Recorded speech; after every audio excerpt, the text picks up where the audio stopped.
Hey, dans la vie, des fois, tu as l'impression que les perceptions prennent plus de place que la réalité. On nous sort des sondages commandés par Pierre, Jean et Jacques, les trois en même temps, les trois séparés. Et on nous envoie ça comme une espèce de tendance. On va jaser de tout ça parce qu'il y a un sondage un peu bizarre qui est sorti quand même. Bon, un sondage, puis je vais le mentionner avant d'ouvrir le micro pour mettre la table. Là. Un sondage commandé par la CSN. Vincent Gelozo, comment ça va? Comment ça va, toi? Ben moi, ça va bien. J'ai l'impression des fois qu'on essaie de me manipuler dans la tête. Je sais pas si tu as la même impression. Ben, écoute, c'est sûr qu'à un moment donné, tu veux toujours te servir d'un sondage pour faire un effet d'encadrement de la conversation afin de scorer des points politiques. Mais je ne sais pas c'est quoi que ce sondage-là essaye de dire sincèrement. Pour la simple et bonne raison que si tu regardes, parce que le point du sondage, c'est que les gens sont apparemment plus inquiets de... Ben, quand je vais lire le titre, okay, l'épicerie fait plus mal que l'impôt dans le portefeuille des Québécois.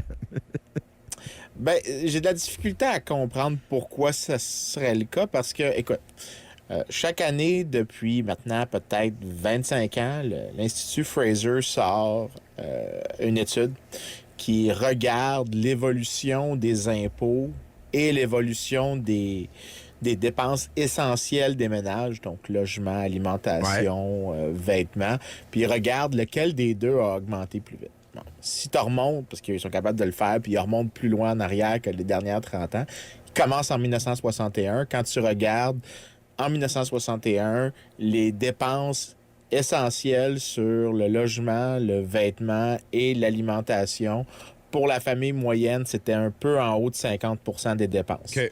Genre vivre selon les besoins de base de la pyramide de Maslow. Exactement. Puis ça, c'était en pourcentage du revenu offert aux gens en cash. Ouais. Il y a peut-être un petit peu de choses qui sont manquantes parce que les gens, dans le temps, recevaient un peu de paiement en nature ou des compensations non monétaires, mais c'est ce qui est taxable, en gros. Ouais. Parce que tu ne peux pas être taxé sur certains types de rémunération. Les taxes, elles, représentaient juste un petit peu plus que 30 % du revenu de la famille moyenne. Puis là, je dis taxes, c'est toutes les taxes. C'est l'impôt sur le revenu. C'est la taxe à la consommation. C'est les tarifs. Tu prends tout ensemble. Puis c'est ça que ça a commencé dans les années 60. Puis là, tu fast-forward jusqu'en 2024, donc la dernière année qu'ils ont disponible. Les dépenses essentielles représentent à peu près 35 % des dépenses des ménages. Wow. Donc, le revenu des gens a augmenté. Du revenu qu'ils ont, qui est un revenu cash. Donc, est-ce que je peux conclure, suite à ta phrase, qu'on est plus riche, techniquement, on devrait être plus riche? Bien, ajusté pour l'inflation, on est à peu près 2,3 fois plus riche qu'on l'était avant. Ouais. Donc, on n'est pas pauvre, OK? On ne s'est pas appauvri dans cette période-là. Par contre, les taxes, elles ont augmenté un petit peu plus vite que le revenu monétaire en cash là, que les gens reçoivent. Donc, pas... Quand on enlève des choses comme l'assurance qui est offerte par les employeurs puis tout ça, ce que tu pourrais appeler la compensation totale, les taxes ont augmenté plus vite et au lieu de représenter un petit peu plus que 30 %, elles représentent aujourd'hui un petit peu plus que 40 %. Wow. Donc, alors que le coût des choses essentielles a diminué. Puis d'ailleurs, là, les gens, je sais qu'ils capotent beaucoup sur le logement, puis je comprends la raison, mais si tu regardes à travers le temps, le revenu moyen des gens puis le prix du logement a augmenté à peu près à la même vitesse parce que les gens, en devenant plus riches, demandent des maisons qui sont de meilleure qualité, des maisons plus grandes avec plus de... Non, mais là, ce qu'il y a... de choses à l'intérieur. Puis, par contre, le coût du logement, le coût de l'alimentation et le coût du vêtement ont baissé massivement.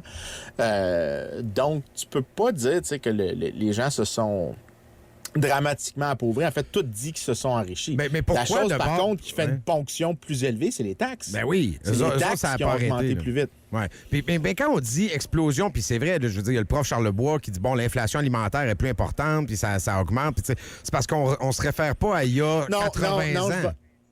écoute, je vais me faire des amis comme toujours. L'affaire de l'inflation alimentaire, là, les gens ont de la difficulté à comprendre qu'est-ce qui est observé dans l'alimentation. Dans les dernières années, ce qui s'est passé, c'est que quand Statistique Canada va collecter des données sur les prix dans les épiceries, ce qu'ils vont regarder, c'est qu'est-ce qui est servi en épicerie. Et il y a une question qui n'est pas vraiment posée ou qui est difficile à poser parce qu'ils sont au courant, c'est quoi qui est vendu c'est quoi que l'épicerie avant? Il y a 20 ans, si tu allais à l'épicerie et tu achetais un steak, ton steak n'était pas pré-préparé pour toi. Non. Il n'y avait pas toutes ces espèces de services additionnels qui venaient avec C'était beaucoup de raw. C'était les légumes, la viande, le pain. Exactement, alors que maintenant, l'épicerie ressemble quelque chose à ce que tu penses être une épicerie, disons, il y a 20 ans, et un restaurant, parce que tu as des repas déjà prêts, tu as des repas qui sont... micro-ondes. Des fois, pas juste pas des trucs micro-ondes, mais vraiment déjà que tu as des gens qui ont t'as travaillé... le service traiteur, tu as les prêts à manger, tu as la bouffe micro-ondes des congélateurs. C'est plus ce que c'était, là. Exactement. Puis ça, c'est parce que les gens, leurs revenus augmentent, la valeur de leur temps augmente. Ils ont moins de temps pour eux-mêmes préparer des repas. Donc, ils demandent des choses qui sont plus élevées. Les prix ont l'air plus élevés, mais c'est pas parce que le service est devenu plus coûteux, c'est parce que tu as demandé plus de services. Alors, quand tu essaies d'enlever ça, puis tu regardes soit des biens qui n'ont pas ce problème-là, ou tu essaies d'enlever le coût des services additionnels, l'idée de l'inflation alimentaire, c'est vraiment un concept galvaudé, exagéré, par des gens qui ont une compréhension assez médiocre de l'économie. Ça veut pas dire que les prix augmentent pas, puis ça veut pas dire que, puis ça serait peut-être la vraie bonne critique à faire. Est-ce que ça voudrait dire qu'il n'y aurait pas des manières qu'ils puissent baisser? C'est ça, moi, la chose que j'essaie de souligner, c'est qu'on exagère l'ampleur du problème. Par contre, ce qu'on se prive, c'est que si on avait au Canada moins de barrières à l'importation, notamment tout ce qui est associé à la gestion de l'offre, que tu enlevais les barrières à la concurrence, parce qu'il existe plusieurs barrières à la concurrence. Même interprovincial. Là. Même interprovincial, mais à l'intérieur des épiceries, il y a beaucoup de licences qui sont nécessaires pour des commerces spécialisés, d'essayer de faire concurrence avec des grandes épiceries sur des marges qui leur sont uniques à eux. Ils peuvent pas faire ça parce qu'il y a un trop de découplement réglementaire qu'ils doivent gérer avec. Donc, ce que moi je dirais, c'est que peut-être qu'au lieu d'avoir le 2 ou 3 % d'inflation alimentaire, si on avait un marché plus ouvert, plus compétitif, on pourrait avoir peut-être 0 % d'inflation alimentaire. Peut-être même des baisses 1 ou 2 % par année. Ou même la taxe, les taxes sur les produits préparés. On pourrait juste enlever ça aussi. Là. Le gouvernement pourrait déjà faire des actions. Là.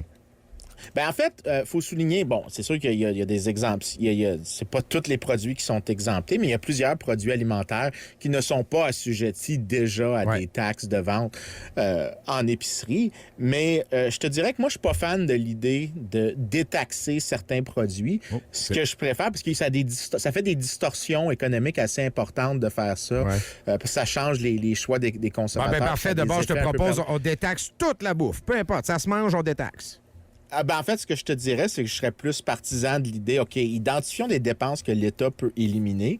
Et pour chaque dollar de dépenses que tu as éliminé, baisse toutes les taxes plus ou moins également. Donc, si tu peux...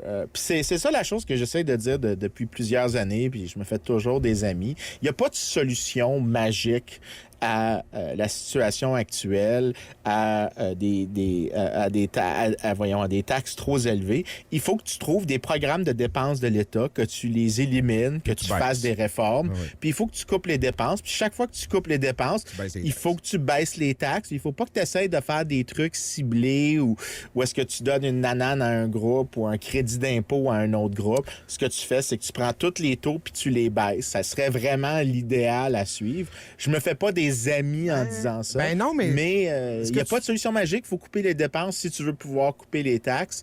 Puis c'est vraiment... Ce serait la chose que je dirais sur ce propos-là. Il faut aller à la pause, mais sais-tu que je t'écoute, puis ce que tu dis versus ce que certains disent, je vais inclure le prof Charlebois là-dedans. Je pense que toi puis lui, assis autour d'une table, d'après moi, on trouve des solutions, là. Pour moi, il y a de quoi. Un n'est pas nécessairement contre l'autre, un est complémentaire. C'est-à-dire que quelqu'un te dit il y a de l'inflation, toi tu dis oui, mais vous exagérez peut-être un peu, mais il y a des solutions. Je pense qu'on est dans un bon 1+1. Là. Oui, je pense qu'il partagerait l'idée d'enlever certaines barrières à la concurrence, mais par contre, le prof Charlebois défend encore la gestion de l'offre. Et la gestion de l'offre, à elle tout seule, est suffisante pour expliquer, puis je le souligne chaque année, il me fait tout le temps des amis, encore une fois, Ouais, on a parlé. la gestion de l'offre, le coût par tête de pipe, par ménage au Canada, c'est quelque part entre 350 et 450 $ par année. Si tu veux vraiment réduire les dépenses d'épicerie des gens, la solution, c'est de racheter les quotas des producteurs agricoles et d'éliminer complètement les quotas et d'éliminer, à toute fin pratique, les tarifs qui viennent pour protéger le système. Ça va générer des baisses de dépenses pour les consommateurs parce que c'est 3 items qui pèsent très fort et particulièrement qui sont plus importants en termes de proportion dans les ménages plus pauvres. Donc, pour eux, c'est encore plus important comme allègement qui est généré. Puis sans vouloir le défendre, mais c'est parce que on le connaît un peu, il est chroniqueur ici aussi, mais il n'est pas nécessairement fan de la gestion de l'offre. Sylvain Charlebois propose d'ailleurs des coupures assez drastiques là, dans l'industrie laitière, la gestion de l'offre. Mais tu as raison, il ne veut pas l'abolir complètement. Mais c'est pas un grand défenseur. Là. Non, je dirais pas que c'est un grand défenseur, mais moi, les demi-mesures, je suis pas particulièrement fan.